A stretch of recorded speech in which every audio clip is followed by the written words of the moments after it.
has shown me how he sees me and showed me how not only he wants to treat me, but how I should be treating myself, how I should be loving myself. So over the years, like just seeing myself as the masterpiece that he's created me to be, it has allowed me to not compare myself to other people, just physically as well, but also when I started this Christian walk, being able to value other people's their gifts and callings, and not thinking that I needed to be like that as well. Not thinking that my gifts had to look like someone else's gifts, or that my strengths had to look like someone else's strengths. Truly appreciating all that he's created me to be, and also all of my flaws as well. Being comfortable with not being perfect.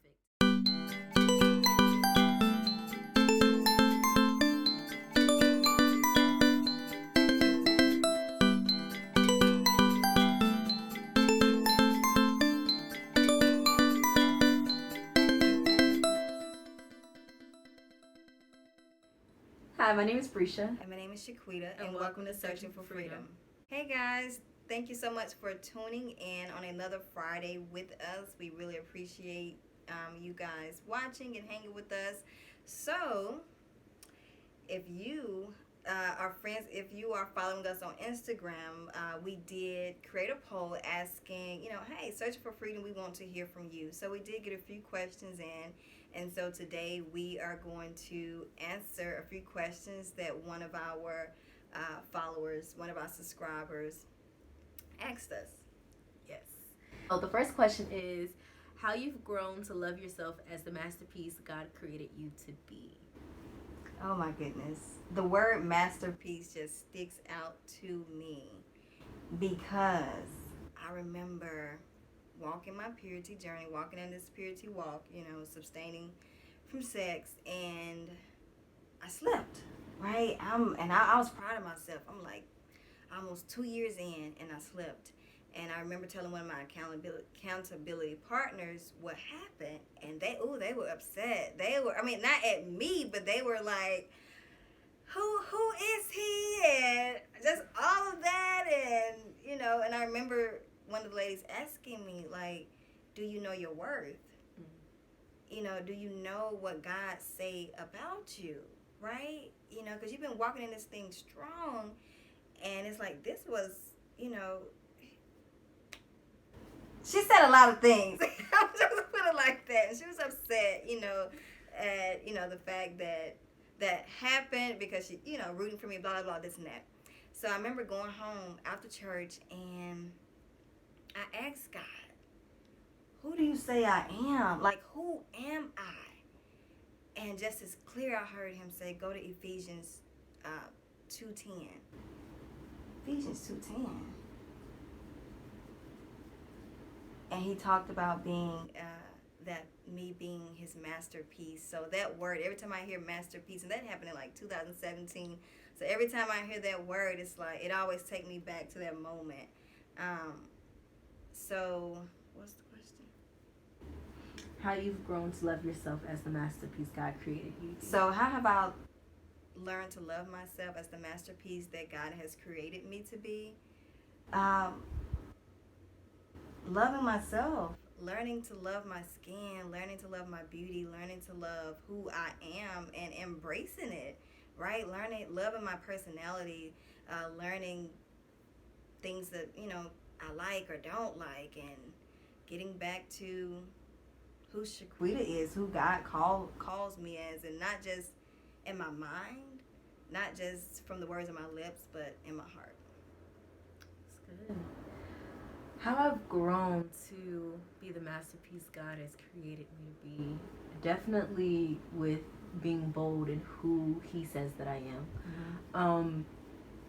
Just seeing myself as being more precious than rubies.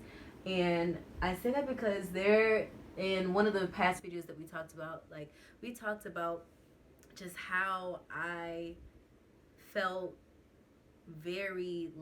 how I felt less than because of a past relationship that I went through with domestic violence, and it really took a toll on how I viewed myself. And God over this has shown me how he sees me, and showed me how not only he wants to treat me, but how I should be treating myself, how I should be loving myself. So over the years, like just seeing myself as the masterpiece that he's created me to be, it has allowed me to not compare myself to other people, just physically as well, but also when I started this Christian walk, being able to value other people's their gifts and callings, and not thinking that I needed to be like that as well. Not thinking that my gifts had to look like someone else's gifts, or that my strengths had to look like someone else's strengths. Truly appreciating all that he's created me to be, and also all of my flaws as well. Being comfortable with not being perfect. Because I remember I used to try church face, like trying to appear as if I had it all together. Like, I'm not a perfect mom. I don't have it all together. I'm not a perfect employee. I don't always have it together. I'm not a perfect daughter or a perfect friend. Like, embracing my flaws and being okay with other people being able to speak life into those, but also being able to correct me in love as well, so that I can grow to be better. Like, seeing myself as his masterpiece is learning to love me imperfectly. So the next question is, what mental shifts we've started to have? I love you, girl. And I'm saying that to myself, like just being able to look in the mirror and say that and believe it, right, for myself, like and walk in it, strut, honey, like that's the mental shift in Work me. it, girl, give it a twirl. What they say, gone, a twirl with the wind, fabulous, like loving that, looking in the mirror and just, I love you. You are God's masterpiece. I am chosen. I'm special. Speaking those words of affirmation over myself and believing it, not because somebody told me to do it, but I believe it. Like, I truly and genuinely love me, and loving me has allowed me to understand why God said to love others as you love yourself. Yes. So it's like, I can't expect someone to love me if I don't love myself, and I can't love somebody else if I don't love myself. And as I'm loving myself and then loving God, it's just, I'm able to love others and treat other people the way that they should be treated, and just loving me and not just valuing other people's words over what God say and who I say that I am. Definitely. Not just settling for anything. Standing for something, standing for me, fighting for me. Fighting harder for myself than I do for others. Because that's one thing I do. I'll fight for others. Like, I'm your cheerleader. I am whatever you need me to be. Like, I'm there. But I'm not the great I am. I'm Shequita, and I love me. So that's my mental shift. Well, there definitely has been a lot. But I would definitely say, like, mental shift of not settling for the lies that the enemy's telling me. Not thinking that, okay, just because I hear this, that means that it's true, and just staying in that moment, or agreeing with it. You know, standing up and saying, okay, this doesn't sound right. What is the root cause of this? Making sure that I'm intentional about finding the root cause of whatever emotion that may be, or whatever it caused me. Because there are some days where you are completely fine, and then out of nowhere, like, something just changes. So it had to be a mental shift where it's like, listen, I'm not just going to sit in this. Like, God, show me what happened. What's the root of this, so that we can handle this and go to war about this. Because I'm not just going to accept whatever is given to me or whatever is thrown at me. Like, you're not just going to get off that easy. And to realize that, man, this mental warfare is real. It is. It starts in the mind. You have to be so intentional. So that shift, it has changed so much, where it's like, I'm not just going to sit here and then after a week or so, it's like, now I'm having a moment. It's like, now I know why that happened. It's like, I'm not waiting for that recollection. Like, I'm coming to find it.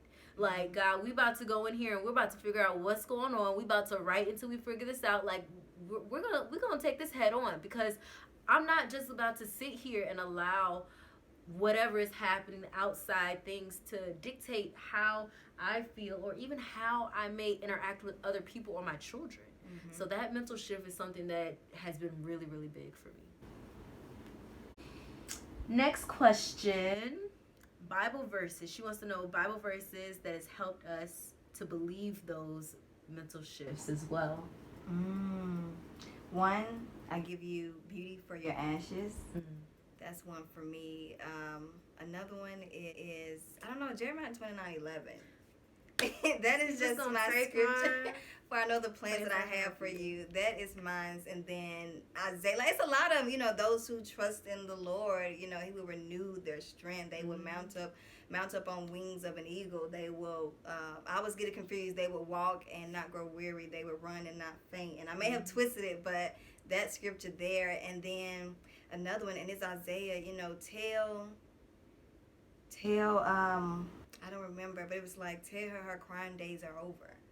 Like, that one really, I believe it's Isaiah 40. Don't quote me, but I believe it's where it says... We'll put it on the screen.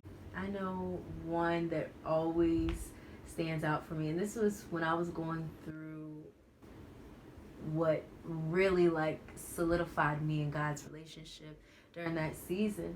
And I cannot remember the exact verse, but the main part that stood out is that He will come for me with a vengeance. And it does something to my soul every time He brings that verse back to me, because it's like He's really, like, He cares that much. And it's not just like, oh, I'm just gonna come for you, I'm just gonna come and help you. And it's like, no, He is furious about what Satan is doing and the attack that he has on our life, that He's coming for me, but not only just to come and save me, but He's coming with a vengeance, like with righteous anger. Also, that when Satan comes in like a flood, He will hold up a standard against him. He, just the way that He fights for us.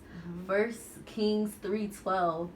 That's a verse that He spoke to me in one of my lowest moments, and Him just speaking that life into me about Him wanting to give me more than I've even asked for, and that not only will He give me more than I've asked for, He's already given me what I've asked for, given me a discerning heart. And it's like these things, like these are things that I pray and hope for with this journey, because it's like, God, I need wisdom, I need supernatural discernment, I need You to show me which way to go and how I can do this so that I am pleasing to You. And for Him to speak that to me, it's something that I hold on to very tightly, because it's very close to my heart. And it's like, it just helps me to keep moving on. Like, the way He loves us, like, I just... Romans 8:38, like, all of Romans 8. That's where you talk, nothing would separate me from Your love. So I don't know, y'all. It's a lot of scriptures. You can tell, like, I used to want to be in church, like, how do you know that scripture? Like, what in the world? Like, how do you memorize that? And as you bringing it up, like, all these scriptures coming out, I'm like, okay, so it's in me. He said to write the scriptures on your heart, so it's there. Okay, so we also have the last question. What are some practical ways that women can treat themselves as a masterpiece daily? Well, one thing that we do, we like to write God's affirmation on the mirror. We love to do that, just to write it out, things that God call us. And I like to, words of affirmation, self-care. Like, I love having time to myself. I really enjoy that. I really do. But just being able to rest and, do nails, take care of my feet, working out, that's something, the latest thing I've started doing. I work out at home. And so that has allowed me to feel more, I don't know, like, I feel really good now that I work out at home, because I used to always be a person be like, working out, I don't do that. This is natural. I woke up like this, like, I don't do no gym. But now as I do it, I find myself, I gotta do it. Like, before this video, I was like, I forgot my crunches today, so. Sis wasn't DJing properly. She was like, what's she doing? I was like, you better not be in here. Just doing my crunches. So, like, and I like it, and it's for me. So, it's a lot of things you can do. Yeah, definitely. Like, the scriptures that we talked about, like, those are the things that we've written on our mirrors, because it's like those are things that in different seasons they spoke to us. So when we don't feel or we're not remembering what God has promised us, we're able to just go to the mirror, and sometimes in tears, like just being able to read that and not having to go search for it, because it's something that's readily there until it was engraved in our hearts. Right. Different ways, practical ways where women can see themselves as a masterpiece. Definitely speaking to yourself, and we talked about that in other videos as well, just like not being ashamed to look at yourself in the mirror and not only call out the beautiful things that you see, but also speak to the things that you don't like. Like, talk to yourself about those things and speak about them out loud, so that God can actually speak to them and heal you of them and tell you what the truth is about that. Because if you just, it's something that you just think, and you're not wanting to actually deal with or get to the root of why you think that way, or why you feel that way, or how that took root in your heart, God can't do anything with it if you're not willing to address it. But then also speaking about the things that you love. Like, don't just tear yourself down. Also speak about the things that you love about yourself. Write those things down. Life and death in the power of the tongue. So you have to speak those things over yourself to truly believe it. And it's not something that we just woke up one day and it's like, okay, we are. And it's like, no. Like, some of these verses, like you hear us say these verses in multiple of our videos, like, you are more precious than rubies, because these are things that we had to say to ourselves over and over, because it's not something that we just naturally wanted to believe, because the world told us something different. The world will tell us that you're not worthy, that you're just adequate. Right. And it's like, no. Do you know whose daughter I am? I'm sorry. Do you know whose I am? I'm an heir to the throne, okay? Like, we had to realize that we are daughters of the King, so we have the right to approach his throne with our requests, with our love, with whatever. Like, Satan, you have no authority here. Like, you have already lost. Like, do you know who you're talking to? Do you know whose I am? And it took us a while, because we had to really sit and realize, like, you've been playing me all my life. Hold on, wait a minute. That's the reason why, because he loved to go after your identity. He loved to make you feel less valued, because he know God don't play by his kid. And in small group, we just got a little small poster board. It was a little small poster board, some sticky notes, and we just wrote down maybe 5 areas you feel like you're struggling with, and then you just go to the Bible and find scriptures that talks about his truths. On a sticky note, you may put love, but then you put it on the poster board, and underneath that sticky note of love, you put what God's word said about love. Or if you're struggling with patience, you put patience on a sticky note and put God's scripture under that. And you can hang it up in your closet, or you can hang it up, in your room, or however you want to decorate it. So that's a practical way as well. Also, and we say this all the time, like, godly community. I definitely feel that a part of me seeing myself as a masterpiece, of course, definitely prayer and talking to God about that, but also having godly community and accountability, because when you are by yourself, Satan attacks you. Every time. So easily. So when there are moments where I can't pray for myself, or I wasn't able to speak those loving things of myself, I couldn't see the beauty in whatever I was going through, and I was talking to my friend or friends or whoever it is, and they're able to say, no, this is what God says about you. No, do you know whose you are? We're going to pray about this. No, he's not going to be able to attack you. No, that's not how you should even proceed to handle this situation, because you are heir to the throne. That's not how you have to handle it. Like, God will fight your battles for you. He goes before you and fights for you. And he comes for you with a vengeance. And it's like having that godly community to be able to help guard your blind side. Like, it is so important to being able to see that you are a masterpiece, because sometimes you can't see it. Sometimes it can't, through all the tears and through all the headache, like it's not clear to you at that moment. So sometimes you need support. Do that heart work. That's where it starts. It's your heart posture, because some people try to cover up and makeup and lashes and hair and things like that. do the hard work, get healing. Therapy also, I recommend that as well. Counseling also, to start, walking out in that, walking in your healing process. Some things you may need professional help with. That's a practical way of seeing yourself as God's masterpiece, because a lot of things your friends may not be, that we're not professionals in, so we wouldn't know how to help you in that area. If you go seek a Christian therapist or psychiatrist or whatever it is that you may need, that's another practical way. Definitely. But yeah, so thank you so much. And give you a shout out for the questions that you asked. They were very good, and allowed us to dig a little bit deeper. Like, we didn't practice it. We just, as we hit record, and we just read off the questions and answered as it was laid upon our heart to do so. So thank you.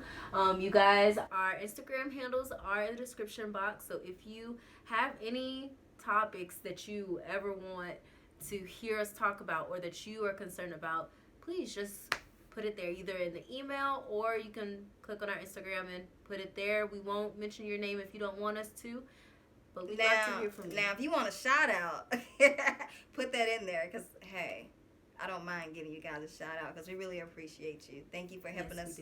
Thank you for helping us to grow. Thank you for listening to us, and I hope what we share is impacting you in some way. See you next time. Make sure you like, comment, and subscribe. Smash that notification bell so you won't miss another one of our videos. Thanks for watching.